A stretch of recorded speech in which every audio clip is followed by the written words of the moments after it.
Hopefully everything goes according to plan. Man, there's no terrible buffering.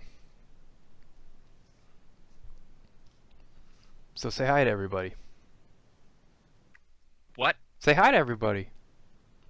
Are we on? Yeah, You're on? we're gonna Hello. be. We're gonna be. Are we on now? Okay. I'm sorry. I was watching Judge Judy again. That's Hello, all we do is everybody. we advertise Judge Judy. Yeah, I know.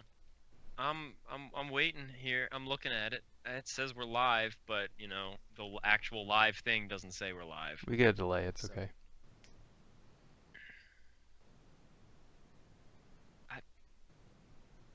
Act like it's working. Act like it's working. I'm acting like it's working. I'm just confused right now because it seems to be working for literally everyone else except me. Oh, that's cool. All right. Hello, everybody. This is Tom Linsky, and then we've got Kyle Hudak. We're here. Which way, Matt?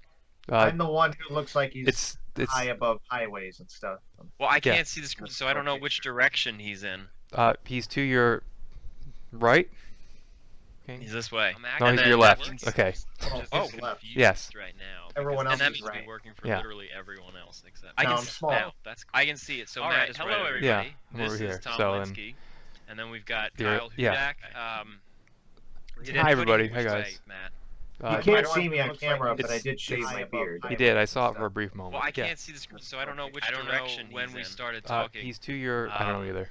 I Right. hope no one heard my Judge Judy rant. He's this way. No, And he's to then- your I left. think they did. Okay. That's good. Oh, All right. Yes. Anyway, Everyone else is for this Yeah. live stream, we're trying to do I it know, I'm small. almost everything as live streams from Yeah, now on over here. instead So, of the we've got Your, yeah, other website.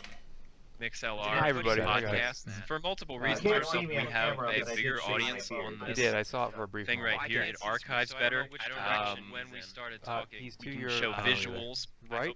be it ourselves or No, he's to your left. Okay. walk through live streams, or Yes. even just the slideshow here in the background. for this live So stream, we're trying to do slideshow. it like that, and it's also free, unlike Yeah. the other website where So, it's a certain amount a month. Your, And other website. MixLR. Well, those are some good enough reasons right there. You can't see me on I don't think camera, there's but a I bigger did shave my audience beard. on He this did. I saw it for a brief thing moment. The only right now. downside is the chat doesn't last. It's more Yeah, difficult to keep track the of. chat, Right. the chat is so hard to Your left. keep track of. The audio is looping, guys. Alright. I don't know why. Yeah. So we're trying to do Slideshow. it like that, and it's also free. I'll try to unlike the fix other that. Sorry, website let's where see. It's a certain amount a month. And And other well, those are some good enough reasons right there. I don't think Sorry. there's a bigger audience on He this did. I saw it for a brief thing moment. The only right now. downside is the chat doesn't last. It's It more might not difficult. be. I might have fixed Chat, it. the chat is so hard to. I think I fixed it. Um, Well, we have audio we is have like a looping, guys. half I don't know why. half a minute of like of wait. So we're trying to do it Yes. Yeah. like that, and it's also free. There's always something. There's always something. There's always something. Well, those are some good enough reasons Yeah. right there. I don't think Sorry. there's a bigger audience on this He did. I saw it for a brief The only downside is the chat doesn't last. It's It more might not difficult. be. I might have fixed it. The chat is so hard to. I think I fixed it. Um, Well, we have like a half a minute of like of wait. So we're trying to do it Yes. Yeah. like that, and it's also free. There's always something. There's always something. There's always something. Well, those are some good enough Right. reasons Yeah. right there. I don't think Sorry. there's a bigger audience on this. The only downside is the chat doesn't last. It's It more might not difficult. be. I might have fixed it. The chat is so hard to. I think I fixed it. Um, Well, we have like a half a minute of like of wait. so we're trying to do it Yes. Yeah. like that, and it's also free. There's always something. There's always something. There's always something. Well, those are some good enough Right. reasons Yeah. right there. I don't think Sorry. The only downside is the chat doesn't last. It's It more might not difficult. be. I might have fixed it. the chat is so hard to. I think I fixed it. Well, we have like a half a minute of like of wait. Yes. Yeah. Like that, and it's also free. There's always something. There's always something. There's always something.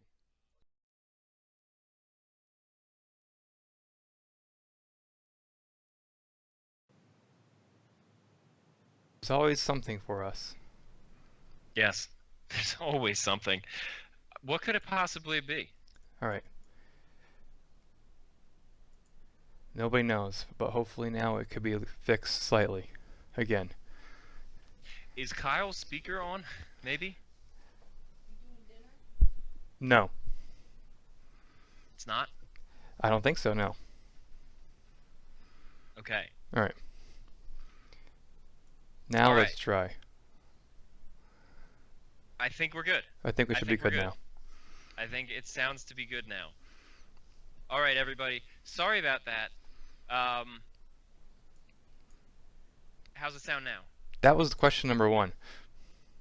Yes. That was the Yes. first question. How does the sound? We're good now. We're good now. Yeah. All right. Okay. Yeah, there we go. So sorry about that. We don't have this I don't know problem what with the that was. Mixler site. We don't have this problem with the paid site. It's just there's always something here on YouTube. There's always some issue, be it repetitive buffering Everyone or heard that. what? Nothing. What'd you say? I think. And then Kyle's not here. Okay. Yeah, there's always a little issue. Maybe we'll finally Yeah. figure it out for the next time we ever do this. Well, that's the thing. Every time we figure out what our problem was the last time, some new thing pops up. Okay. So, It's like the game. everybody, thank you, everybody. Sorry for that. Thanks for bearing with us. We probably lost like 75 people. What? We probably lost like 85 people. Probably. No, actually, our number went up. Oh, good. It attracted people. Chaos attracts people. Okay. So anyway, this is going to be a question and answer session, and we've been taking your questions over the last couple of days. They were submitted through Facebook on the private messenger and in some comments and some emails. So we've compiled some of these questions and we're going to look through them. And we didn't look at them in advance. We kind of want to be able to candidly respond to them off the cuff here. So Yeah, it's we're scary. going to be looking over them. It is a little scary. We're going to be looking over them as we're doing this Q&A. So we might skip some. We have to pause to read. Some of these questions we can't answer yet, either because we don't want to give spoilers, or because of legal reasons, or because we don't know the answer even. So we're going to be looking over those. But first, I wanted to share something with you guys. This is one of the reasons why I'm very happy that this is a live stream and you guys can see me. I just received this in the mail yesterday from Ken Marschall, who is one of our historians, and I'm sure many of you know that he is a fantastically talented maritime artist. Well, he's worked with James Cameron, obviously, on the film and some of the documentaries, but also he did matte paintings for some of the other films that you may have heard of, such as, I believe his book said he did a matte painting for the movie Stand By Me. Terminator.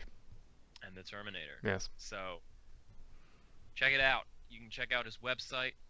You could buy prints. You can go through his store.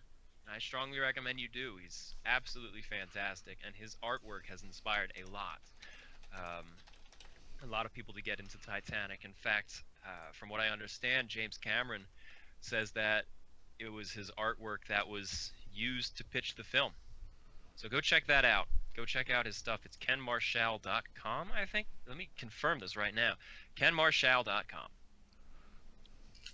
Yes, I looked it up. Right. All right. I tried to post it, but I realized I wasn't signed into the official account. Right. If any of you do have questions for us as we're going through this, we ask that you message them on Facebook.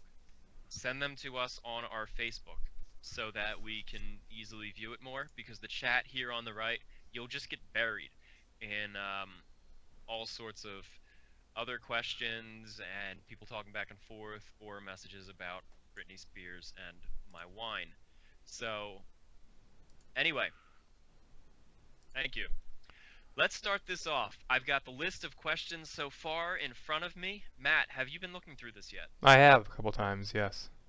Is there anything you'd like to jump on first? I'll let you give a crack at picking the first. 1 second, I'm trying question. to... There we go. Okay. Okay. I wanted to post Ken's site. Yeah, I see that. Thank you. Okay, well, boy, there's a lot of questions. I want to also get the Facebook back up here, so in case anyone does send another question, we can get to it easily. But yeah, we have like a list of like 75 questions when we Not started. going to be answering all. No, a lot of questions. Maybe we can just say yes or no. Some we'll go into depth about, but um, and a lot of them are questions that we can answer with other videos. Excuse me. Like, there's a lot of questions about the fire, for instance. People are still asking about the fire. Yes. So, if anyone asks about the fire, they can see our podcast from the other day, or listen to our podcast. That's online, isn't it? Yeah, it's online. We we've been asked a lot about the coal fire theory that recently came out, that the coal fire was ultimately what sank the Titanic, weakened the metal or whatever. And of course, a lot of people have been taking it far out of context and saying that the ship burned down or something. Go check it out. It's on our page. Check us out on YouTube, and you can listen to Oh, like they're our already on hour-and-a-half YouTube, so podcast yeah. where we just rip it apart. No, I mean like our specific YouTube. Go off of this page later and go on to our channel.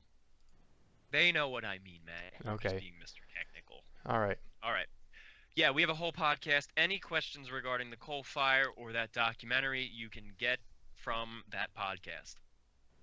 All right, so right here, the first on the list is actually who is doing the voices for the game? Who will be in the cast of the project? Well, there are a lot of characters in this. There are quite a lot of characters. There are over 200 different individual characters, most of which are real life people. There's no fictional characters with the exception of you, who you play as, and one or two others, but the rest, the people are real. The cases are real. The rulings are final. And, sorry, I've been going through a Judge Judy wave lately. Stop it. As for the voices, a lot of them have been cast already, not all. And we have some very interesting people. If you watch our Britannic video, some of those voice actors and actresses will be playing voices in our final game. So whenever we have to do something that requires voices in the meantime, such as one of those documentaries, we tap into our cast and say, hey, can you do this part? And they're usually always happy to do it. So it's very exciting, and you get to kind of hear some of the talent. Some of the people from the Britannic were just asked last minute, can you fill in?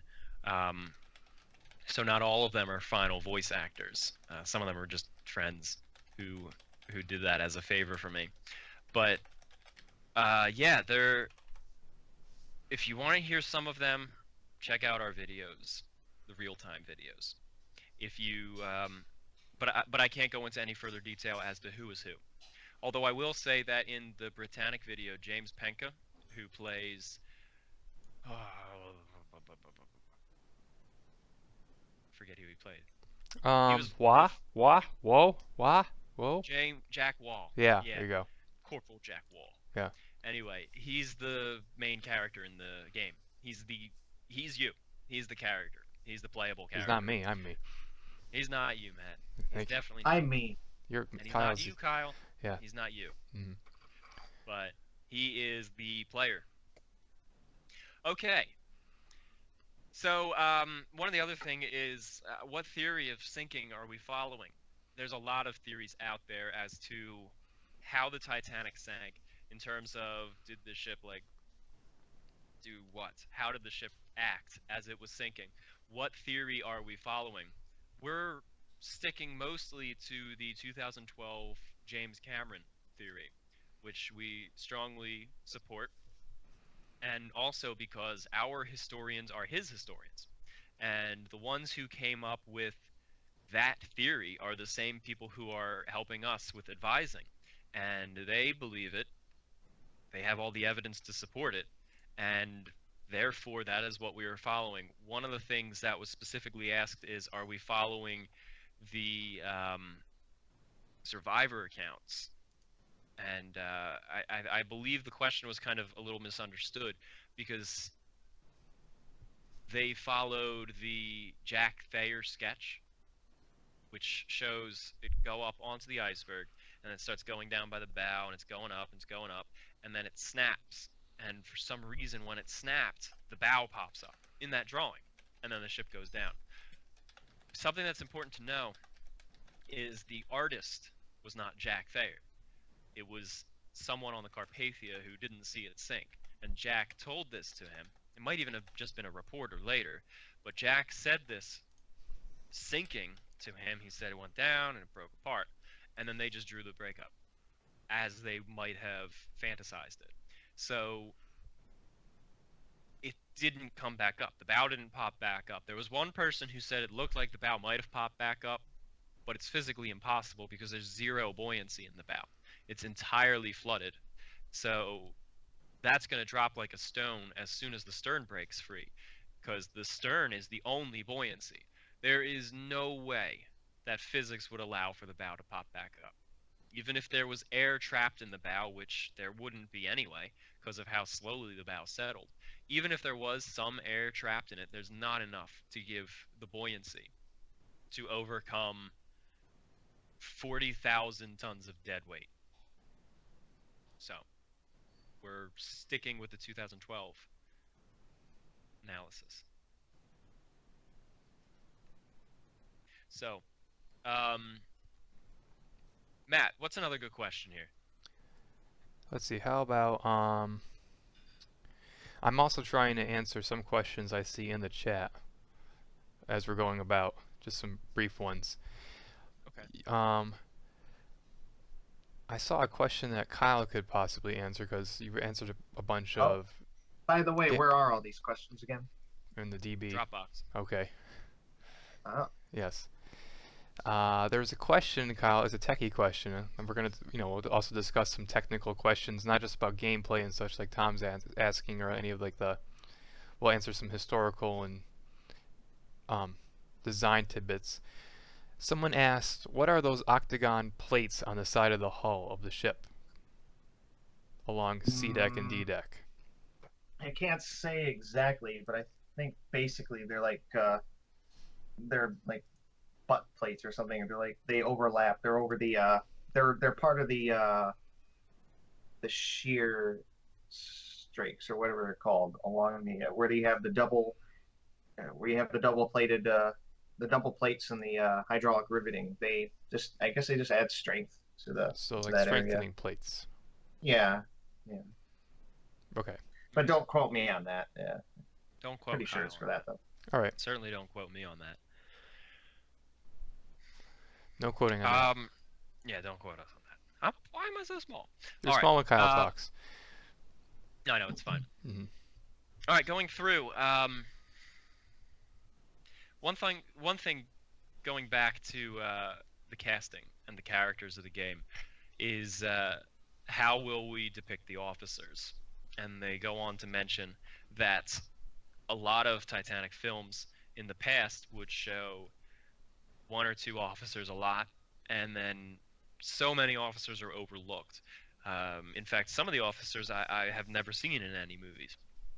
So Titanic had 8 deck officers, more or less. You got the captain, Captain Smith, and then you have Chief Officer Wilde, and then you have the 6 ranked officers. First Officer Murdoch, Second Officer Lightoller, Third Officer Pittman, Fourth Officer Boxall, Fifth Officer Lowe, and Sixth Officer Moody. And some of these are just never really shown. So one of the things I've made a point of doing in the game is they all have their spotlight at some point. Now, the reason why some of these officers are shown more than others is obviously rank, but also because Lightoller survived. So you hear his story a lot. Moody, you almost never hear anything about. He was in the movie, but those two factors, the ranks and whether or not they survived, those usually play into whether or not they're going to be depicted a lot in movies. Because if they survived, they have a story to tell that we know. So I'm really making the point of making sure all of them get their few moments of spotlight during the game, if not more than that. And I'm also trying to show some of the other crew that you might have heard of but not heard much about, or never heard of at all. So I'm really trying to diversify the stories that are being conveyed throughout this. Yeah, not just the officers. Yes. Kyle, do you have the document open in front of you with all the questions? I do. I'm going through it. Okay. Help me pick out some questions, so that there isn't silence when I'm reading through it. Also, we're not addressing all of these questions. Some of these we can't answer. I said that earlier in the podcast, but Kyle, I think you stepped away for a moment. So, Here's a good question. Will you portray Yes. the tragic events as they actually happened in their graphic detail out of respect, or will you dim them down out of respect? That's a fine line that we're still trying to walk. Yes. The key word is respect. Keyword really is respect. We're not going to do anything out of disrespect, but whether that means toning things down ever so slightly or showing it completely, we don't know yet. But whatever decision we decide to make is going to be based off of respect, whatever we feel is the most respectful. And now some of them, I mean, like you will see people freezing. You will see people freeze to death. You will see people drown. Hopefully, we might not end up showing those as specific people because that gets really iffy. But like the generic characters to really convey the scene, I don't know yet. Just be honest with you, I don't know yet. It's not a part of the script that's entirely going into the programming, which we're not at that stage yet. Yeah. Is there going to be a sinking mode? Well, yeah, that's the final part of the game. All right, let me take that question with another question. Some people have asked what stages are going to be depicted in it. Well, quite honestly, I want all stages of the voyage depicted from Southampton. So the stuff prior to that isn't really going to be touched on. But it'll be from Southampton to Cherbourg to Queenstown, and then all days of the voyage, up until the collision, through the sinking, and then the rescue. It's all being depicted. All of it, to some extent. In fact, there will be a slight bit of depiction of the prior sea trials and then post sinking. There will be slight depiction. I can't go into specifics, but we want to tell the full story, all of it. We're not just telling a fictional story around the fictional character. Our fictional character is our tool to involve you deeper in the real life story, and we want to tell the full real life story so that you really understand the Titanic. That's the goal. So we're trying to show everything. And yes, you will see the sinking. That will be the ultimate climax, obviously, of the game. And that will have its own level. I wouldn't say mode, I would say level, because it's the final level towards the end. And one good question that I've seen popped up several times is, who is that guy in the painting on the grand staircase? And well, that is the painter, actually. We needed to stock up on what the paintings were because we know there were paintings there. Matt, why don't you give a little bit of a background as to the process that went into making these paintings and deciphering them? Sure. We know on the Titanic and Olympic there were paintings on the half landings of the grand staircase and the aft grand staircase, and we only know based on Olympic what they appear to look like, and they were on certain levels Italian landscapes they were called, and on the C deck level between C deck and B deck it was written in Olympics auction catalog when she was scrapped in the 30s, a half portrait of a man, and that's all we had to go on because that painting is unknown. Its location has been it's gone. It's lost. So when we got someone to paint these paintings for us, because we didn't want them to actually, you can see one right now in while I'm talking. That's the one on B deck, and that's loosely based off of Olympics. We didn't want them to actually match Olympics. We wanted them to be unique for Titanic because they'd be a little bit different because they're obviously their paintings. So when we got the artist, Matthew Chapman, you can see his name on our website, to paint the paintings, he decided to paint himself for that because we have nothing else to go on. He aged himself up a little bit, and that's what we have right now. And if we possibly do them over again, if he does them, we're going to have an older version of himself, or an older person as well, because we're still working on those. The final textures for those paintings are possibly not final, but they are modeled after the same style as Olympics, which you can find throughout England. Some of them are in private collections. Some of them are in museums right now. We saw one in was it where was it? It wasn't in Lancashire. Was it in Lancashire? Okay, I wasn't sure if it was Lancashire. there or if it was in Lancashire. Southampton.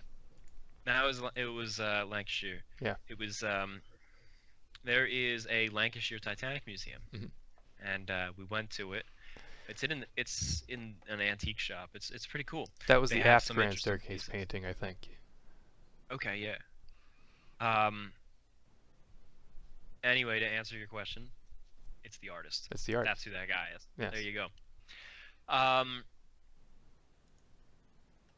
Here's another question that I think Matt would be best to answer because you know the research behind this and who actually did it for us. Not for us, but Margaret Brown's cabin is on E deck. Mhm. E23, I think, right? Right. And that was always kind of a question. Some people think she was on the well deck. Some people think she was somewhere else. So Who figured that know out? enough. It was, as far as I recall, it was Daniel Clistener that figured that one out. That she was on EDEC. It was a combination of that. It was a combination of it was him and a little bit of like rec research from James Cameron and Ken Marschall, actually, because when they went down in 2001, they searched through the forward B deck cabins with Jake and Elwood, and they were looking for a brass bed. Because Molly kept saying that she was in a brass bed, and they couldn't find any brass beds within those forward cabins because they're all wooden beds, and that's all they found in there. But Daniel also knew that in Margaret Brown's account, she said that she opened up her door and looked through the corridor, and she saw a bunch of stewards using a crank to close what she didn't know exactly what it was, I think, but what she was describing was the stewards closing a watertight door from the deck above. They had a T crank, an auger, and they were closing the watertight door on F deck by the Turkish bath with this hole in the deck, and she was describing that happening. And her account matches a few other accounts of that occurring, and there's only one spot on E deck in the first class accommodations where that could have occurred, and that was right by that corridor that has E23. And a few other accounts state that there was a woman traveling by herself on in that section, along with the fact that indeed Olympic had a brass bed in E23. So it was a combination. She had a window cabin. She had a window cabin as well. So it was a combination of Daniel Clistener's research, and I believe it also coincided with Ken Marschall and James Cameron's dive to search for Molly Brown's cabin. Thank you, Matt. You're welcome. So that's why we have it there, and there it is. Well, that's not it actually. It's E22, but then E23 is one down. All right. Yeah. Here's another good question that I feel like all three of us could answer. The answer is yes. Over the course of researching and designing and building this model, what was the most challenging part of the constructions? And whether that's going to be an answer of the most challenging location or the most challenging aspect of the research, go right ahead. You two answer for the Titanic, and then I'll jump in with Southampton. What is the most challenging thing to research? Yeah. Uh, oh gosh. Um, I guess it's actually been. I guess it's knowing the difference between Olympic and Titanic sometimes. Because we look at Olympic and we just assume right away that that's what Titanic would be. But we often have to go to passenger accounts and crew accounts to make sure that it all fits. Because and then sometimes we're surprised, or we look at artifacts raised from the wreck and suddenly we think, well, I guess we're completely wrong when something surprises us. So sometimes I have to go back and change something once we discover something that's uniquely Titanic. And it's kind of fun, but it's a challenge. It's always exciting, but at the same time, it's like, oh, here we go again. And I know that can sometimes annoy Kyle when I say here's a correction because this is Titanic only. Okay. Thank you, Matt. Hmm. I was reading questions, Yes. so I assume that was a good answer. Thanks. Kyle, you here? Mm-hmm. I'm chewing What about pizza, you? but I can answer. I'm trying What not about to look you? at the chat. Um, it's hard to say. I guess in my area, it's things to do with the exterior. It's by the time I get the interiors to work on, Matt's figured everything out. So, uh, the cranes were very difficult to figure out. In fact, I still have to figure out certain aspects of them out, especially the workings that were sort of underneath uh, the control platform, and also the structure of the masts, like what was like inside the foremast or the yeah, like you had that ladder that goes up inside. You know, what was that like? It's a relatively simple space, but it took a while to figure out. And there are other things, other areas that will eventually present challenges, I'm sure. And also, when I was working on the hull, trying to figure out how to put together the propeller bossings and how to make the plating along there. I had plans for it that show the plating, but it was still a challenge. Okay. Thank you, Kyle. One question that we just received that oh, I guess I got to answer that too.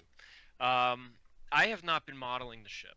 That is not my part of expertise. I've been writing and I've been producing the stuff and also modeling Southampton. And that has been my area. I really like doing Southampton because I can't compete with these two on the Titanic. So I go into the city and I build the streets and the houses and the stores and the restaurants and hotel. And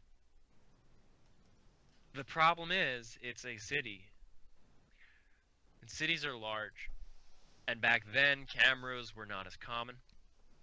And they didn't keep good records with like the dates and where exactly they were. So there are plenty of parts of the city of Southampton that are covered. But there are also few little gaps where you just have no clue what is going on. And I have some aerial photos from the 1920s which have been very helpful, and you can kind of make the blur of the building out. And I also have the street map, the properties, and the outline of the buildings from 1911. So there have been those gaps. Like, for example, there's a church about 2 blocks away from the docks, and that church is just a complete mystery to me. I don't know what it looked like. So I've been comparing it to other churches in the area. I know it was a Catholic church, and I don't even remember the name of it. So there's just these gaps in the city, and the city does need to be depicted. It's level 1 of the game. And most of it's been built. It's actually almost all been built now. But there's the difficulty of dealing with this research because it's not a famous subject. Titanic, everything that's Titanic that exists is out there, more or less. I can't say that as an absolute, but if someone thinks something is Titanic, it gets shared. If someone thinks it's similar to Titanic, it gets shared. No one cares about Southampton 1912. So it doesn't really get saved except by locals there who appreciate it. So the research has a lot of gaps in it for the city. So I would say that filling in those gaps on a lesser known subject is much harder than I would have expected. Yep. There's one question to add on to the Molly Brown point. Matt, you might be able to answer this, and that is, why is there confusion over where she stayed? Wasn't there a list where passengers were? There Well, wasn't an official list. I mean, there was, but there isn't any there isn't one that is um, known to historians because sank. it sank. But there was one that was found on the body of a steward who was recovered, but it wasn't complete, and that's the issue. It was known as the Cave list because it was found on a steward. I believe, I'm not sure of his first name, but his last name was Cave. I think it was Herbert Kane. Cave, excuse me. I'm not positive. But Margaret Brown was not. She was not on that list. There was, certain other passengers were not on that list, like John Jacob Astor and his wife were not on the list as well. So there's still a lot of confusion. For instance, there's not a passenger list for third class or second class even. So there's a lot of passengers who we don't know where they stayed on board Titanic at all. Yeah. Got two more questions. One, will you have a real-time night sky with correct stars? I think Cameron redid it later on release of the movie to make it correct. And the answer is yes.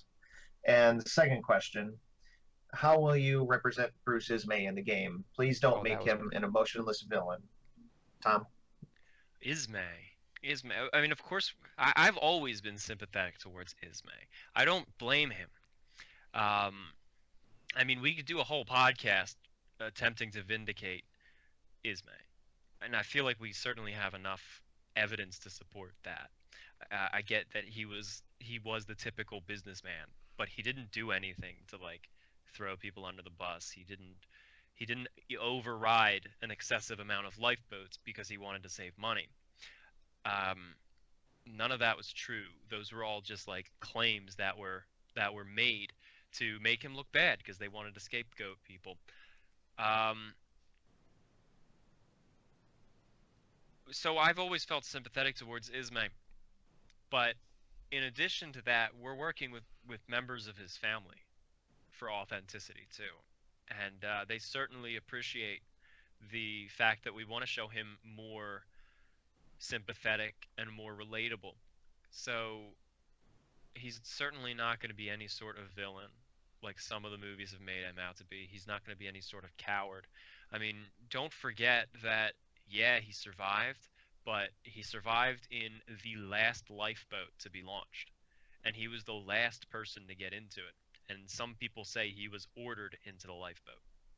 So he spent the entire sinking trying to force people into the lifeboat. I mean, he was practically having mental breakdowns, basically trying to launch lifeboats himself. One of the officers, Fifth Officer Lowe, had to shove him back and yell at him. So this is not some emotionless, careless guy who did not have any sort of regard to what happened that night. And again, the lifeboats were not his fault.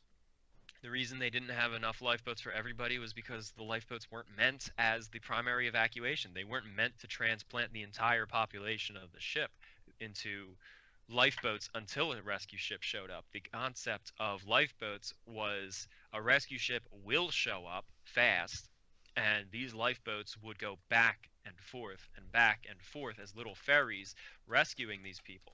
And that rescue ship is going to have their own lifeboats. So the idea was they would have plenty of time. So that's that. One quick question from the chat. We've answered this before, but in the reception room near the dining area, you have windows, and even in the evening, there's still bright light shining through. How's that possible? Liner lights.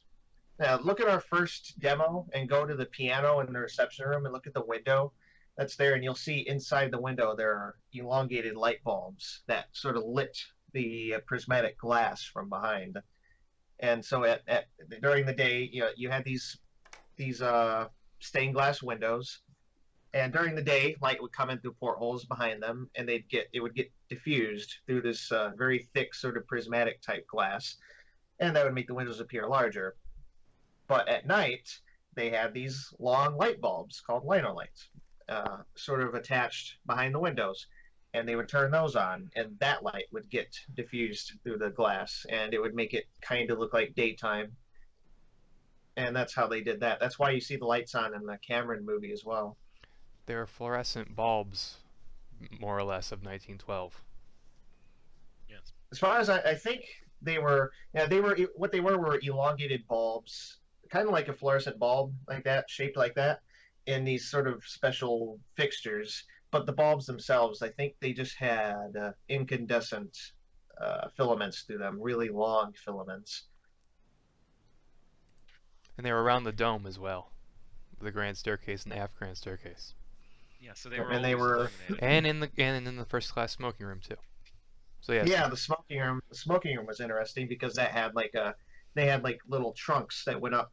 There was like a sort of plain area behind the stained glass windows that were inside the smoking room on the inner walls, and then they kind of went up to the boat deck above, and there were windows there that let light in, Kyle, and what then color everything are the up chairs in the dining room?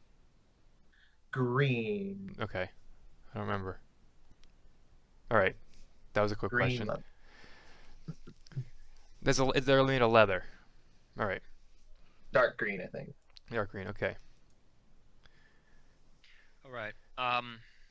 Is Bob Ballard going to be in the game as an Easter egg or NPC or something? What? That's a question that someone had. Is Bob Ballard going to be in the game?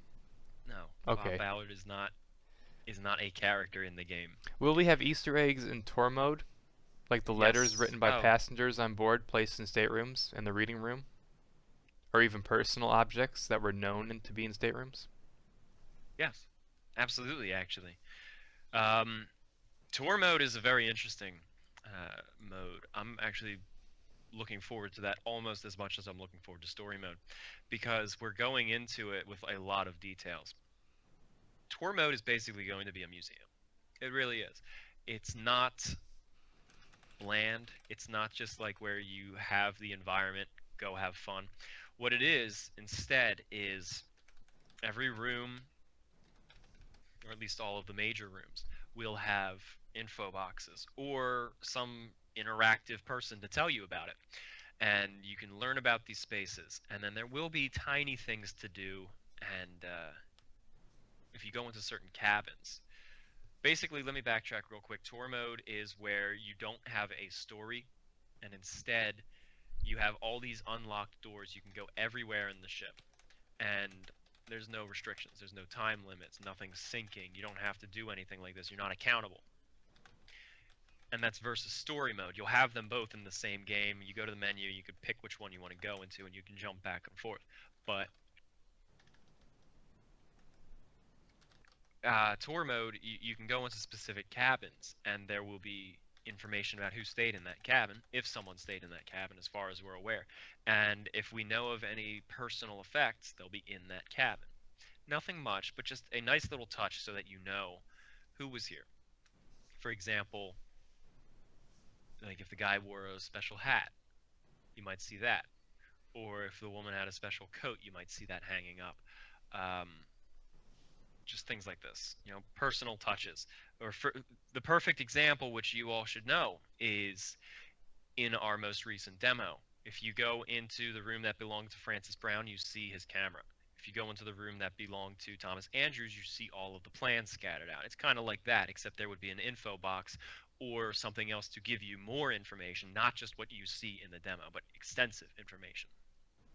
And Oh yeah, there also in they are. tour mode, you can go into Southampton, and there will be the same thing for the buildings, the houses. You can learn about who stayed there, whether or not they had a Titanic connection or not, and what each hotel was, and little tidbits so that you feel not only what the Titanic was, but what the era was. So we really want to make you feel like you're immersed in 1912, because that's one of the things that I feel would help convey this a lot more than a film or something like that that just jumps onto the Titanic. If you actually feel like you're part of the era first, You need to feel the then world, you yeah. understand. Exactly. Then you understand what it's like to be on the Titanic, because so many people judge the Titanic and the actions of its crew and passengers based off of 2016, 2017 goggles. They look at it and say, well, we know better now. This is how I personally would have acted, but you've never been in this situation. So what I want to do first is strip away that modern perspective and give you contemporary a contemporary lens, 1912 perspective. Now you understand what it was like. You understand that on this street there were 30 workers on the Titanic, 28 of whom died. So it really gives you an understanding so that once you're on the ship, you know the mindset. As far as other Easter eggs, there will be some during the main storyline, and I think we've all agreed that we want to do an Easter egg to everything major about the Titanic, every major film, and every major book, and maybe some of the other video games as well. So we want to do some sort of allusion to each of them, just for the sake of completeness, I would say. Some of them we liked, some of them we didn't, but just for the sake of touching on everything, the culmination of the entire Titanic culture, we want this game to be that culmination. So I've rambled on long enough about the Easter eggs question. What's next? Make sure to go into the Facebook messages for other questions, but we still have a lot of questions right here. Someone also emailed us about when we were talking on our tour demo the other day. We visited the cabin. Well, we didn't visit their cabin, but we walked by the cabin of Henry and Irene Harris. Will Irene Harris be in the game? Yeah. Yeah, she'll be in the game. Certainly. Yes. That's one that I wanted to talk about because I like Irene Harris. Another question. Oh, we kind of answered that one. Oh, I got one. okay, go ahead. How authentic will we be with the voices? Are we going to go for the same level of authenticity as we are with the environments? We're going for the same level of authenticity with everything. As best as we can, everything is going to be as accurate as possible. One of the rules that I've set down from the start of casting the voices is I want all native accents. I don't want Americans playing Brits. I don't want Brits playing Americans. I want Americans playing Americans, Brits playing Brits, Irish playing Irish, and if possible, I'd like to be more specific as in, well, Harold Bride was from Sussex, I think, England. Okay, so we need that kind of accent. Thomas Andrews needs a Belfast accent, that kind of thing. So we're really trying to do this, and we're really trying to be as authentic as possible with even that. One thing that's cool is Margaret Brown didn't talk the way Margaret Brown, or everyone thinks Margaret Brown talks. She didn't have this obnoxious Southern, in-your-face, you got to listen to me kind of thing. She didn't have that. We're also working with her family, and they know what she sounded like. It's been passed down. They know what she sounded like, and it was far more. She actually sounded relatively sophisticated. I shouldn't even say relatively. She sounded sophisticated. In fact, it was compared to this one actress on an old TV show. I forget it, unfortunately, but it was far more along the lines of. Matt, help me out here. I have no idea where you're going. I know where I'm going. Didn't Margaret Brown take I don't want to slander her good name. Didn't she take lessons to sound appropriate to fit in? I wouldn't be surprised because I know how much she wanted to fit in with lower class society. So perhaps she did have that like lower class Southern or Midwest kind of accent, but she dropped it. She wanted to get rid of that to fit in with the European American accent. Yeah, so she would have dropped that already by Titanic. Mm-hmm. So we're not showing it, we're not depicting it how it's often depicted. We're depicting it differently, and it might actually startle some people when they hear it. They're gonna be like, "That's not what Margaret Brown sounded like." Well, surprise, everybody. Yeah. There's a lot of nationalities on Titanic, so. Oh gosh, yes. Yes, there's so many, yes. so many places of actors and actresses that I have to track down, or we have to Greek, track down. Chinese, Yes, all of it. Swedish, Swedish. There's lots of Swedish. Turkish, Hmm. Syrian. German, Austro-Hungarian, Italian. We could keep going. Could keep going for a while, yes. There were many, Belgian, many.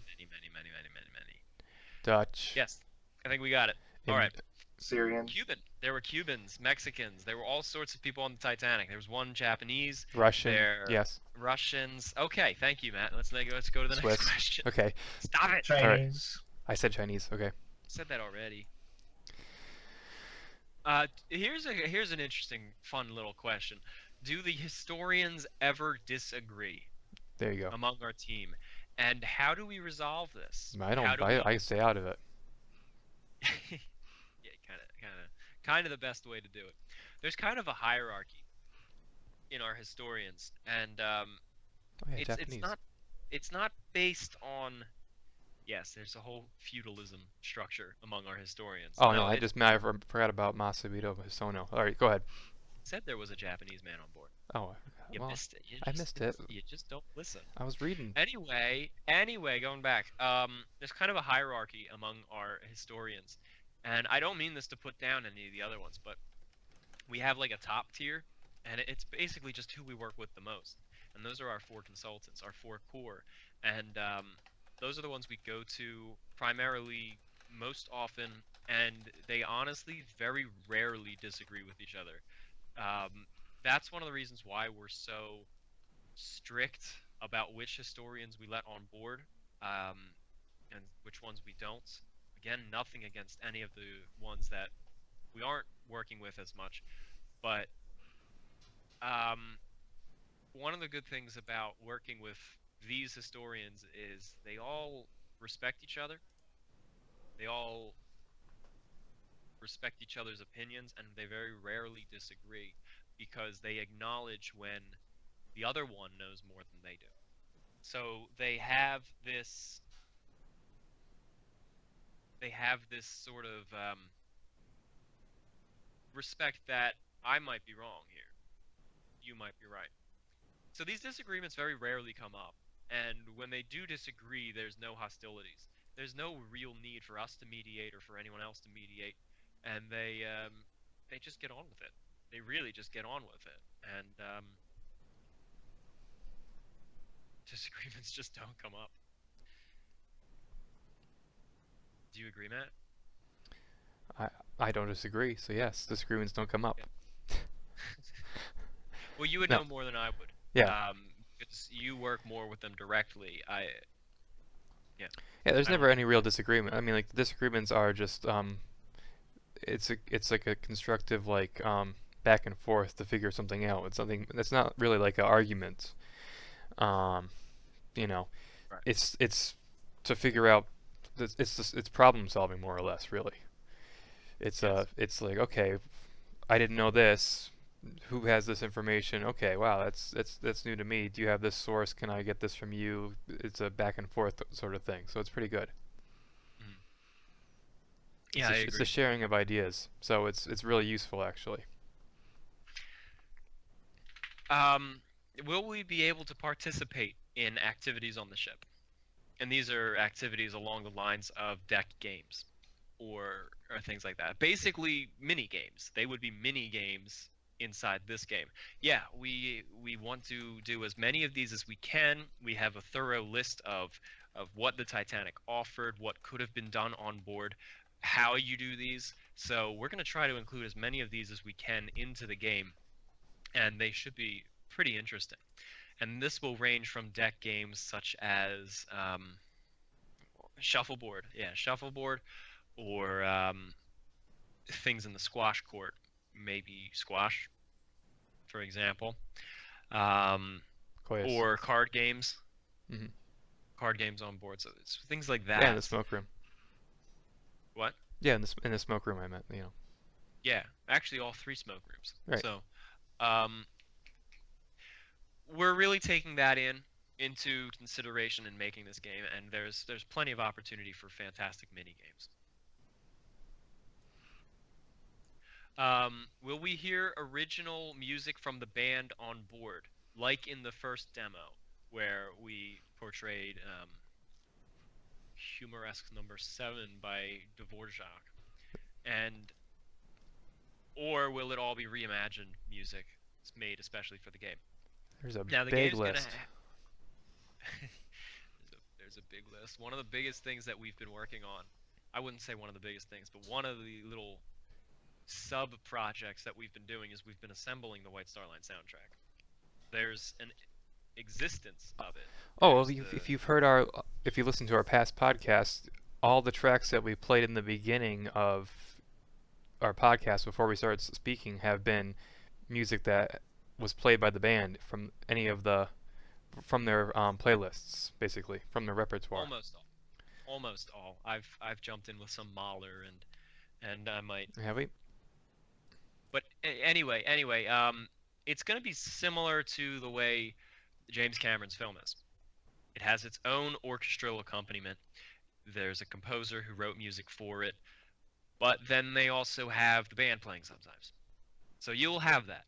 You'll be able to experience both, and it will be original. And one of the features that I want to do is I'd love it if we could have the full archive of all 300 and some songs factored into the game, where you can go up and request. Because we're actually really tracking down a lot of these songs. Some of them, That's 341 songs. thank you. Yeah. Some of them were thought to be lost permanently, and there is no recording of them. But we've been finding the sheet music, so we're getting there. We're getting there. Yep. Question here. I don't recall if we've already addressed it. It was mentioned in the chat, maybe, but someone asked, as I recall, there's a single African man on the ship traveling second class. Will he be depicted in the game? And you're Not talking, African. of course, about LaRoche. He was Haitian. He's not African. Yeah. He was Haitian, African Haitian. Yeah, actually, he is. He's in the script. Yeah, so I won't go into detail about who will be depicted and who won't be depicted and how much, but yes, he's in it. He's in it. To a certain degree. Like I said, can't go any further. Right. All right, what else we got going on? See any good questions popping up? Do you want to talk about any of? Let's see. Sorry, there's a lot going on in the chat right now that requires Kyle's attention and my attention. What has been the most rewarding part so far on this journey since we started the development of the game? I would say it feels like an adventure. In so many different ways. This game has opened up so many different doors and opportunities. We've met a lot of fantastic people, whether it's other historians or descendants of people who were on the Titanic or connected to the Titanic in some way, or sometimes just documentary crews or people in the press who want to talk to us and use our stuff. So we've met a lot of fantastic people, and it has also led to some traveling, which is always exciting. We went to England at the end of last year for a research trip, and we went to the lounge from the Olympic, and I've been on the Queen Mary a few times because of this for research. So I've just it's an adventure to make this. I won't say anything else because I think anything else I would say might be stepping on the toes of what Matt and Kyle are gonna say. So Matt and Kyle, you go ahead. Yeah, it's a lot. A lot of it has to do with who I've been able to meet. I would say, who we've gotten the pleasure to finally interact with and speak with, and where we've gotten to go on, who we've been able to open up to, I'd say is the best part actually. It's just been an honor to work with certain people. Yeah, it's the same here. Yeah, Just the connections, the connections we've been able to form and the people we've been able to meet and work with. Yeah. I gotta say, it is kind of funny. I think I'm speaking for all three of us. If I'm not, correct me. But I mean, we all looked up to some of these people when we were younger. that's For true. example, I would say Ken Marschall. Um, Who's that? and I think it's just funny that here he was someone who we admired for his artwork and his knowledge of the ship physically, and then now here he is actively working with us, and honestly, quite often getting pretty giddy over the results of our work. So I think that's a pretty Yeah, surreal and exciting feeling. yeah. His work used to make us giddy. We used to go, "Oh my God, look at all the Right. awesome, look at the realism." And now he's the one who sees our stuff, and he'll message us, and he'll go, "This is awesome. This is the greatest thing I've ever seen." Once in a while he does, yeah. And you can't wait to see. Yeah, He really liked doing the Britannic thing. Um, One question that we got, it's a technical question, it's not about the production, is where is the captain's table on the first class dining saloon? I am not so much going to answer that question, but I will take this opportunity. There's a thing out called Titanic Channel. It's a website, titanicchannel.tv. What's the exact URL? It's okay, yeah, I got it. Titanicchannel.tv. And it's a subscription service, and basically what it is every day they upload a short segment, 5-10 minutes long, where you basically have this interview with a historian. Ken is on there, Bill is on there, Parks is on there, a few others who have worked with us are on there, and some of the ones we've not worked with. So they all talk about these specialized subjects, and they go into really fine detail. And I think a lot of our listeners would really appreciate this, because I know a lot of them want to know the finer details. They want to study this as a complicated, complex subject. And a lot of these segments go into that amount of depth with what they're talking about. And Bill Sauter, um, he gave this fantastic segment on the captain's table just recently, and you can go subscribe, and they have it in the archive. And he talks about the location of the captain's table and what it would be like to sit at the captain's table, how you got invited, and yeah, so I recommend checking that out. One of the questions that's popping up here um, regarding Titanic Channel, and I'll just address it quite frankly. Um, Whenever we mention it, it's not a product placement kind of thing. It's not. They're not sponsoring us to do that. But however, we do work with them, and we help them out with. We do help them out with some of their content, and we certainly help them out with their visuals. So we do work with them, and we know the crew. They're all good people. So to go check that out, and that's where you would find a lot of these technical questions. What else we got going on, guys? 1 second. Okay. more I'm talk trying to. about the center propeller. What's that, Kyle?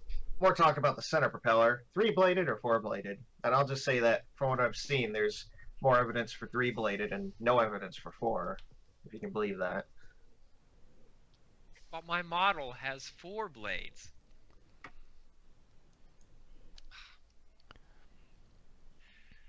What is the one? Okay then. What was the one thing, biggest thing that you don't know at this time that you would desperately want to know still about the Titanic? Matt, answer. Oh, for God's sake! Oh, it's just technical things, like in the little things about the grand staircase, or or trivial things. What does a painting look like? Um, what is a position of a chair or something like that? Little silly stuff. I'm sure like someone else has a better story about like something about the sinking or or what a passenger or a crew member was doing that night. Something more interesting, something more important. I don't know. I don't know the answer to that one personally, um, because I feel like we've moved beyond that point. Yeah. I don't mean to sound arrogant, but everything we needed, we've already found out, or we've researched it to the point where we know confidently what we're going to go with. So there's really no more gaps. If there's something that was an uncertainty, Like, I by know this that point cherub we've isn't already there anymore. right. If it's something that was an uncertainty, we've already made peace with the fact that we're either never going to know or we've made our best shot at it. So I wouldn't say there's any massive gap in our research that we wish was filled in. Right? That's Right. it's kind of true. Yeah. There's still a little bit. There's still little No. things. Still on that subject though. Yes, Olympics prop did have 4 blades, and photos show that Olympic had 4 blades, but there are no photos of Titanic's propellers. Only Olympics. So we don't actually know for certain, like which number of blades Titanic's center propeller had. There are no photos that show it. We can't see it on the wreck. But all we know is that there's probably more evidence for 3 blades than 4. Okay, thank you, Kyle. Matt, I think you're answering some of the questions here in the chat. Instead of doing that, how about we address them vocally, because the chat's not going to be there when people review this. One of the things I saw you answer, I missed it, about which areas will be explored during the sinking. What was the question for that? If you can be anywhere when it's sinking. No. Yeah. I saw you answered it, and you answered it correctly. I'm not going to correct you, but I'll reiterate what you said, and I'll expand on it. You cannot go anywhere during the sinking. You can go anywhere during tour mode, but tour mode does not sink. Instead, the sinking is going to be limited to realism. Because when the Titanic was sinking, there was not a lot of places you could go. It was some of the public spaces. You can go through the corridors and all that stuff. But the lounge was closed after a certain point. The reading and writing room was closed. And help me out here, Matt.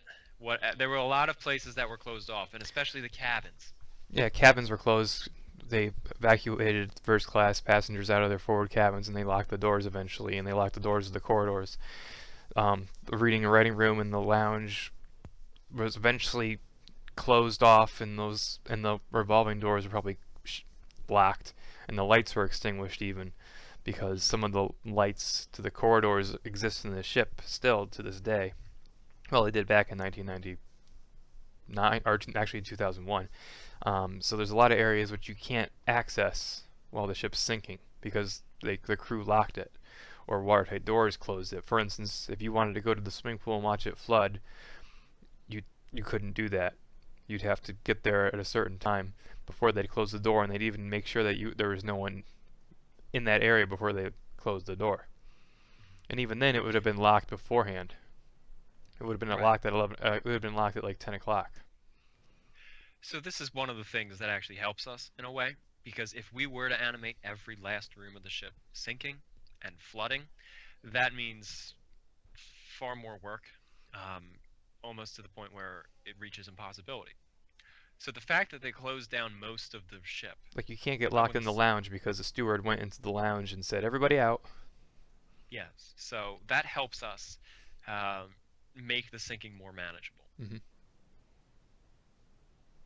So, sorry guys, but that's just how it would have been on the Titanic anyway. Yeah. There's a lot of things that seem almost depressing about this, because there's this notion of the Titanicism, I call it, where we think it's this grand ship and we're able to watch it all be destroyed at the same time, but we can't. There's a lot of lights out, for instance. There's still a lot to see that will be, well, impressive to watch it sink. Yes, there's still the whole, for instance, there's still the whole grand staircase, which is open to sink and flood and be destroyed. Being in that area while it's sinking will be something to be seen. That was open. That was completely open. So yes. And of course you can be in the aft grand staircase, which is being shown right now, and all this furniture right here is not bolted down to the floor. So even when it reaches its max peak of an angle, that furniture is going to start sliding down towards you if you're in the wrong area at the wrong time. So don't worry. For all you out there who wants to see destruction of the Titanic, because I know that's what we're all actually after in the end. Who all wants to see everyone who wants to see those plates fall down and that wine cooler fall off and bang against the deck, you'll be able to see it in the cafe. Yep. Random question, Matt. Why can't you see the beams in the C deck and D deck forward corridors unlike E deck? I'm sorry, where are we? Oh, because that's permanent first class, and when it's permanent first class, they get a nice ceiling above them.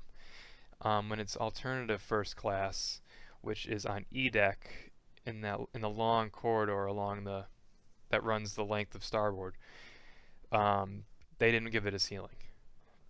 They just had it exposed above because it's the lesser. It's the least expensive section of the ship for first class, so they just left it exposed. And this is confirmed in Olympics auction catalog. It always says like paneling with paneled ceiling. The same for those corridors up there. And even the cabins down there would have no ceiling as well. It'd just be the exposed ceiling and deck plates above. So it was just a little bit of extra niceties for first class in that area. And a little bit of cheapness for second class down below. Except underneath the galley. Insulation. So yeah, I didn't see that. Where was that?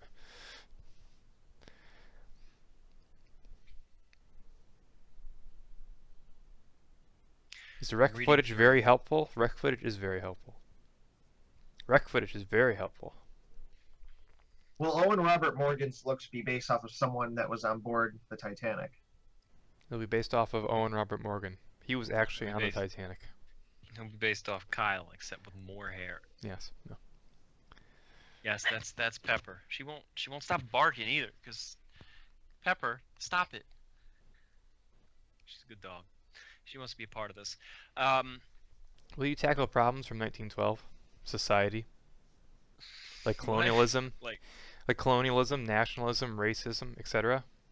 Define tackle, as in like you take them on and you take them down, or stop it. Just they come up, I'd imagine, because there's a lot of yeah, they'd come up. Oh, it's gonna be fun. In polite society, yes. Yeah, there's a lot of 1912 background going into this game. There's a lot of an understanding of what's going on. As I said with Southampton, that gives you a bit of the mindset, but I mean, there's going to be so much other stuff. There's going to be other things that put you into the situation, such as newspapers, and you're just going to hear a lot about it. And I love that some of the side plots and the side quests contain things related to politics that are going on. I won't go into specifics, and my dog's about to flip out, so I'm going to need a mute in a moment. But, yeah, you got all that. All right, be right back. All right. Oh, I hear dogs barking. I'm trying to get to the... Kyle, help me go to the Facebook messages if you can, because I'm trying to, and I'm struggling. Because I'm trying to do it on a mobile device, and it's not working for me. On our page? On our page, yes, of course. If anyone's asking any questions about the images that are appearing, there's a delay on our side, so I don't know exactly what you're asking about. So there's one of the ceilings someone was asking about. I believe that's D deck, and that had the ceiling while they didn't have it on E deck. Another question that was asked to us earlier that it's an opinion-based question right now. What? Well, oh, you're back already. Okay. Actually, no, I'd rather ask this question. Will Olympic feature in the game?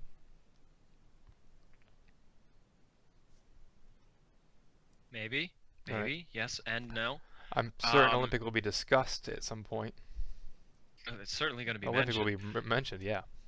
Well, actually, if you Stop it. want to get technical Stop it. about it, the whole thing is the Olympic. Stop it. No, no, no, no. How It's about not this the Titanic. riveting No, I'm just mystery? kidding. I'm just Will kidding. you? Just kidding. No, now I got to clarify that, or else people will believe me. No. Hang on, Kyle. Hold that thought. No, this is the Titanic. I'm making fun of the Switch conspiracy theory people. Um, we're open to the idea of downloadable content, which is like things that add on to the game afterwards. So like Oh, but when it's the a game is released and silent room. published, we're gonna continue working on certain parts, maybe some models, expansion packs, more or less. And the Olympic is one of the things that we are strongly considering. Just a few little bits of the Olympic. Yeah, not the full ship. That's No. just too much. Right. But Kai, what were you saying? I was just saying. Someone asked, "Who will we ever reveal who the man was behind the windows of the dining saloon in the first demo?" He's no one. He's literally just a random model we stuck in there. That's not true at all. I tell you who that guy is and told you it's me. Oh, it's you. I've told you that like 7 times. I even told you that podcast. That's the guy that I use when I I make don't. models. He's scaled to me, and I use him as a visual reference so I can see how big models are on how big things are on the Oh, Titanic. oh, so he's the He's Batman me himself. sized. He's Matt sized. He's my Matt, I have a height. question for you. What was the hardest room to model? Were there Oh, any was there anywhere you just couldn't find any details on and had to use creative license? that you creative just license made room up. that I just made up. Just made up the Yeah, whole room. what was the room that was the hardest to do that you just had to make up the most details for? Oh boy, I don't know if there is a room like that actually. Everything's based off of something. Everything's based off of one photo or another, be it Olympic or a different ship from Harlan and Wolff or White Star Line or even Can- Aquitania or Mauritania or Lusitania or something. I don't think anything's just made up like out of my mind. Yeah, we talked about this yesterday. Is that when we work on a room, we look for Titanic sources, obviously Titanic plans, Titanic photos. We can't find that, then we go to Olympic. For Olympic, we have more photos, more plans, and we also have the auction catalog. And if we can't find that, we go to the other ships we go to other Harlan Wolff ships, photos of that, plans of that, whatever, other text references. And if we can't find that, then we go to Cunard ships, Lusitania, Aquitania, and all that. And if we can't find that, then we'll go to slightly later ships and other ships, like the Queen Mary. I mean, we've referred to the Queen Mary a lot, and just Right. anything we can find. If we can't find one thing that's the closest, we go to the next best thing. We go to the next best thing, Like someone and just asked, like, it's what reference, if there's no photos of like Titanic or Olympics hospital, what references do we use for that? Well, there's photographs of Aquitania's hospital, and I believe there's photos of Queen Mary's hospital, and there's actually photos of Titanic's cruise hospital under the forecastle in the wreck. So there is something. There's some yeah, source always to get There's this there's something information for always from. everything. Yeah. There's yep, something there's for everything. always yeah. There's very little that actually there's very to put it this way, there's almost nothing that you'll see in here that isn't based on something somewhere. There's Yes. always some sort of evidence behind it somehow. It's yeah. Um, people are asking what other ships we might do in the DLC. We're not going to tackle this because we don't want to commit yet. We don't know how much we can do. We don't even know if we can do DLC just yet. But other ships that we know will be somewhat included in this game are all four of the tenders, the Traffic, the Nomadic, the America, and the Ireland. All of them will be somewhat included. Carpathia, the USS Chester, and the SS New York. They're all going to be somewhat included to whatever extent. They're all in it. And then some tugboats too. One of the other questions is, do we ever get writer's block or anything like that? I want to say no. I don't want to say no, like it happens, but the fortunate thing is this is such a complicated script when you're writing a script for a video game that is essentially an open world game. Um, there's always, if you get stuck on one script, then okay, I'm gonna just go move over to this script. The storyline was written, the first draft was written in about a week. The outline of the story, that was written in about a week, but it has been going through 2 years worth of rewrites and processing, and it was originally just a 3-page outline of the fine bullet points of how this is going to work.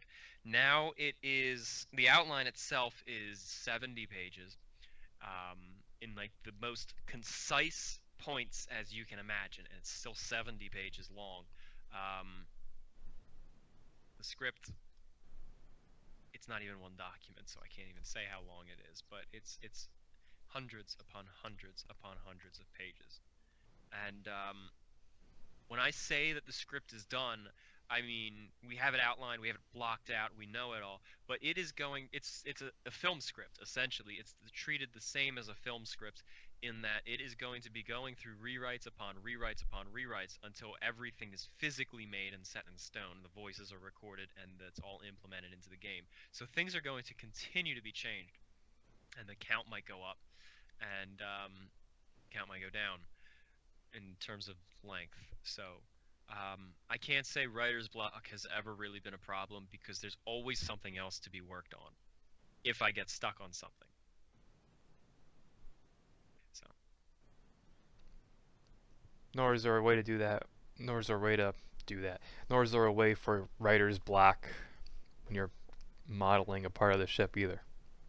There's always some part of this darn ship to do besides what you're supposed to be working on. yes. I don't want to do this corridor. I'll work on the corridors to the pantry, or I'll do the corridors to the food storage areas on the orlop deck. Yay! Haven't done those in a while. Okay. Someone says they thought Titanic. Oh, I'm sorry, I didn't mean to cut you off. Were you gonna say more? No, I was laughing at myself. That's all. Someone said they thought Titanic only had 2 tenders. Titanic had 4 tenders, technically. And they were more so just the Olympic class tenders. They weren't specifically Titanic. Titanic was too big to fit into the harbors of Cherbourg, France, and Queenstown, Ireland. In fact, they would have been too large for Southampton. But right before the Titanic and the Olympic were finished, they remodeled the Southampton docks specifically for the Titanic and the Olympic. They expanded it so it was now big enough. So there were 2 tenders in France, the Nomadic and the Traffic, both of which will be depicted in the game. And their job was to sail out to the Titanic, which was about a mile offshore, sail out with passengers and cargo and baggage and mail, and drop it all off on the Titanic and take anyone who might be getting off in Cherbourg, get them onto the boat, and then sail back. They were ferries. And then it was the same with Queenstown. They had 2 more tenders there, the America and the Ireland, both of which will be depicted as well. There are no marble toilets on the Titanic. By the way, I see someone asking that quickly about marble toilets. They're porcelain. There weren't? I thought everything was marble. I thought the floors were marble, the grand staircase was marble, like in Raise the Titanic. I thought everything was marble. It's all I marble. wish, yes, but no. Nope. That's the common misconception about but I said earlier, the Titanicism, the grandeur of Titanic, that they use gold and marble and ornate woods everywhere, but no, it was a lot of things were quite simple. You Yeah, talked it was about that in a quite simple. walkthrough. Yeah, it was quite simple, quite standard. I mean, there were even rooms that looked exactly like the first class lounge on other White Star ships. Yes, just It's very smaller. standard stuff. It's not special, really. I saw 2 good questions. I forget one. Oh yeah. One is VR support, and one is render versus in-engine. So I'm gonna just say those two. So if I forget one of them while I'm answering the other, and I'll ask you guys to remind me. I can't do it. I can't. VR support. Yes, there's gonna be VR support. There's already There. Oculus Rift support. What, Matt? Nothing. Okay. There's already Oculus Rift support. The reason we keep talking about that one is because that's the only one we've worked with. That is the only one that we physically have tried and played with. And it is cool. It works. But yeah, in the end, it's going to be as many VR platforms as possible. We just haven't had the opportunity to try them all out yet. So VR, yes.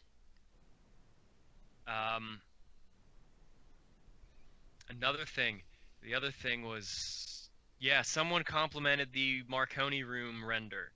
That's actually in engine. There's a difference between render and in engine. And a render is when the model is imported into a program and it sits there and it calculates the lights and it calculates shadows and it runs the textures, and sometimes it takes several hours to do this. All of our earlier work are renders. If I see a render, I'll point it out. Okay, thank you. I think there's one or two that's been yeah, I've seen mixed plenty. in there. Yeah. And are these Southampton ones renders? Yeah, every Southampton thing is a render. Okay, this Southampton one's a render because it's like a previs.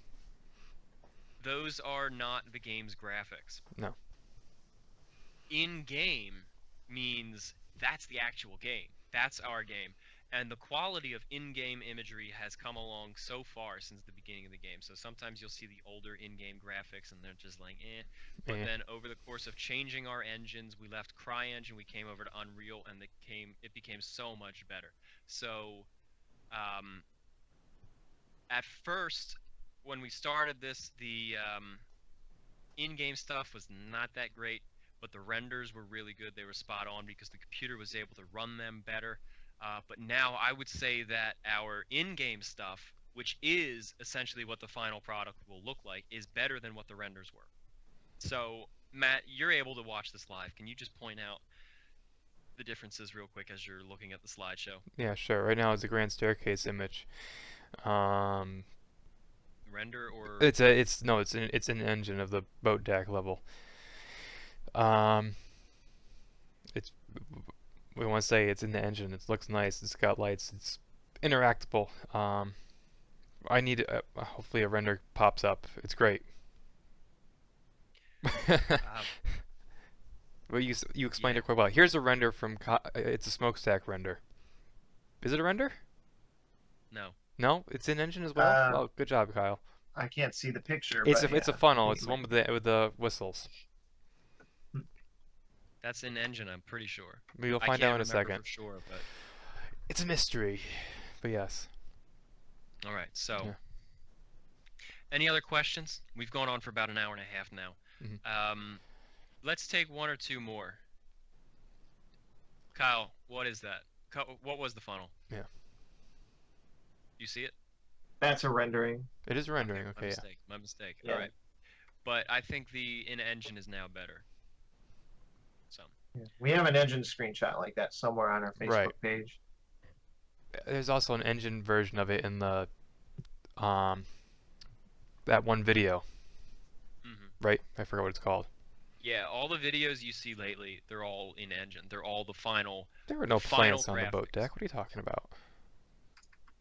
By the way, all this time we've been talking, if you guys want to contribute to the project, there's the link right there.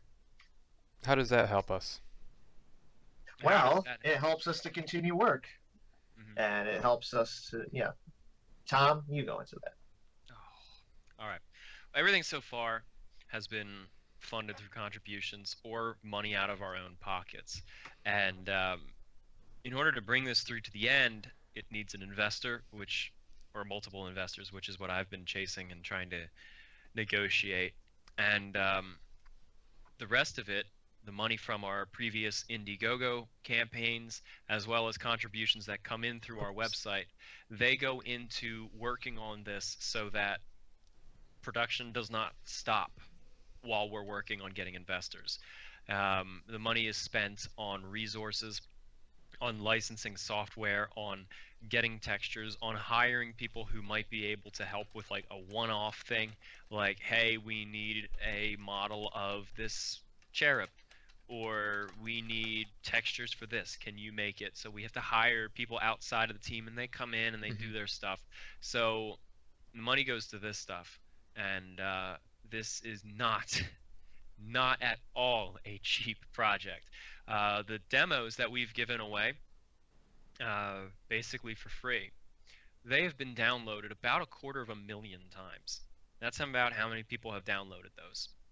And the value of those we've put into them between contributions from viewers like you, or our own pocket and our own volunteer time. Those demos were made on about $100,000. So that's the amount of work and labor and cost that has gone in between you guys and us. So building this ship is not cheap. There's a reason why when Clive Palmer wanted to make his Titanic 2, it was going to cost $500 million. This is not a cheap ship to build, even digitally. So that is that's where the contributions go. So anything you guys can chip in is very much appreciated. One of the big things is we try to give back to you guys for contributing. You know, we don't just give back in terms of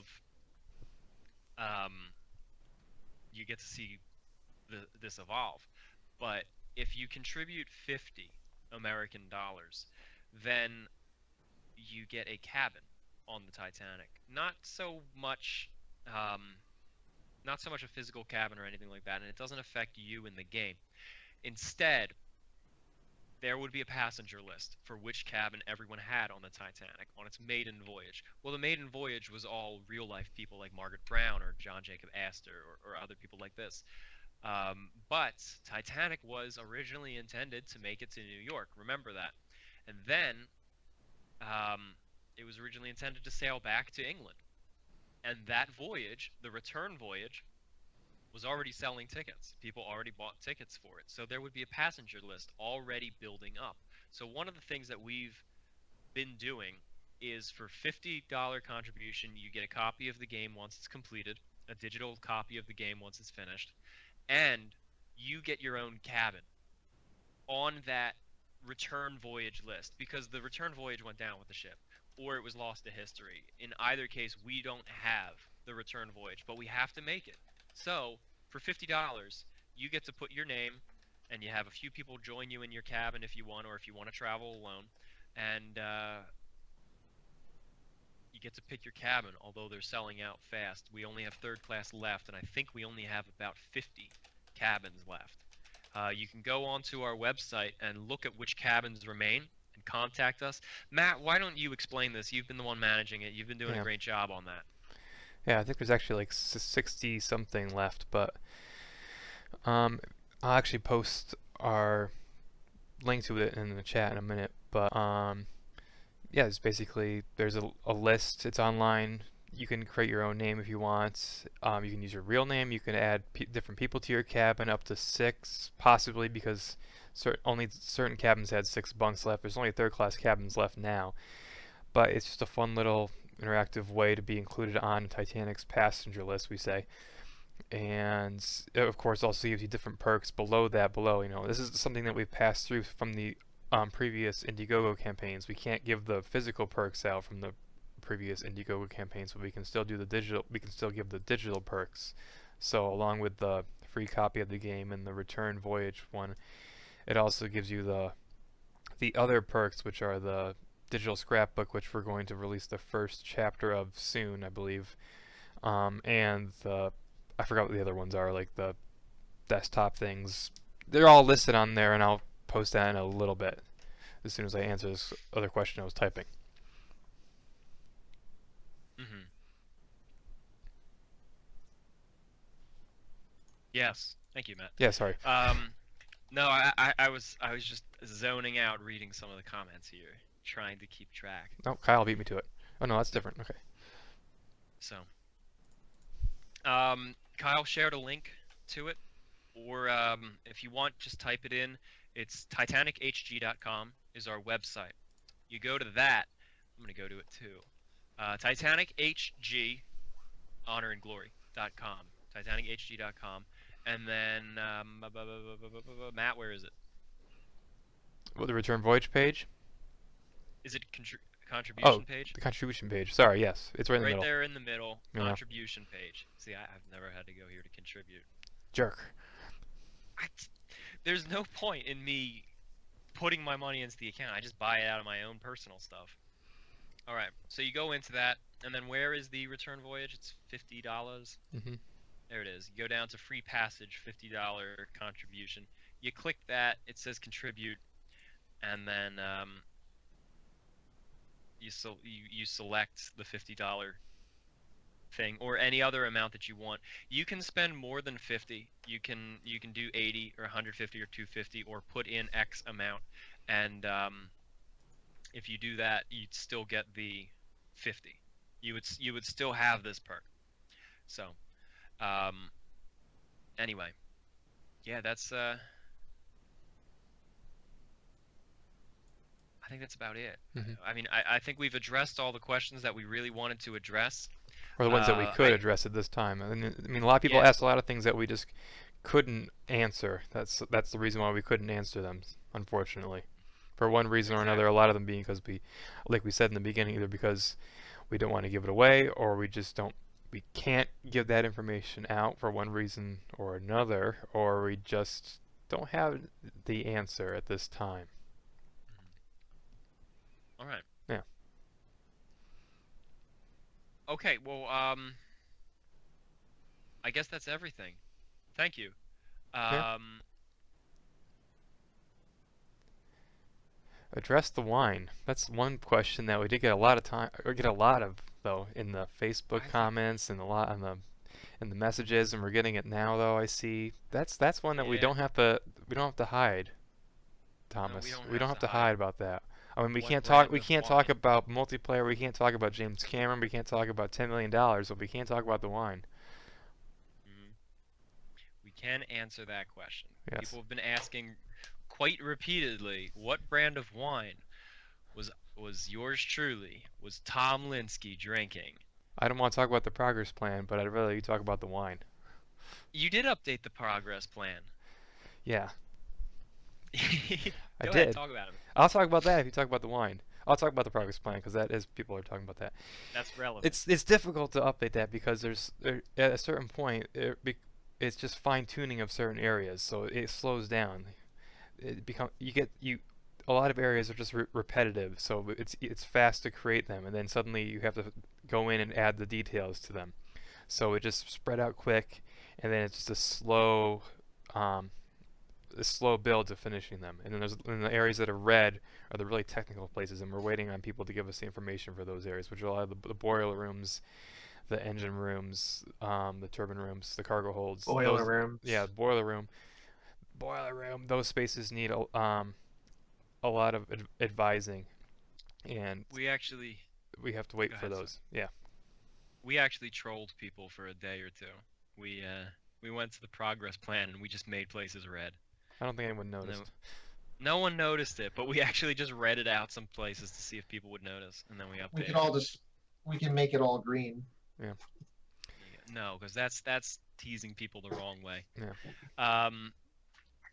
Anyway, all right. Well, thank you. Thank you everyone for joining us. Thanks for sticking around for the hour and a half. We've had about 300 watchers.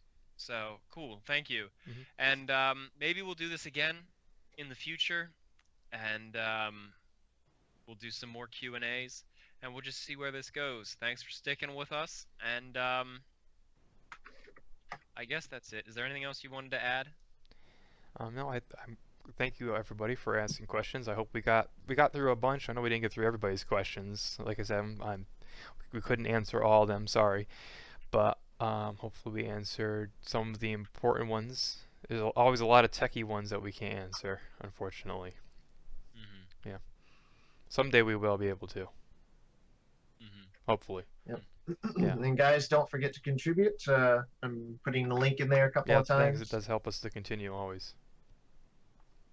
All right, thank you everybody, and good night. All right. Good night, Thanks. everyone. Good night. Bye.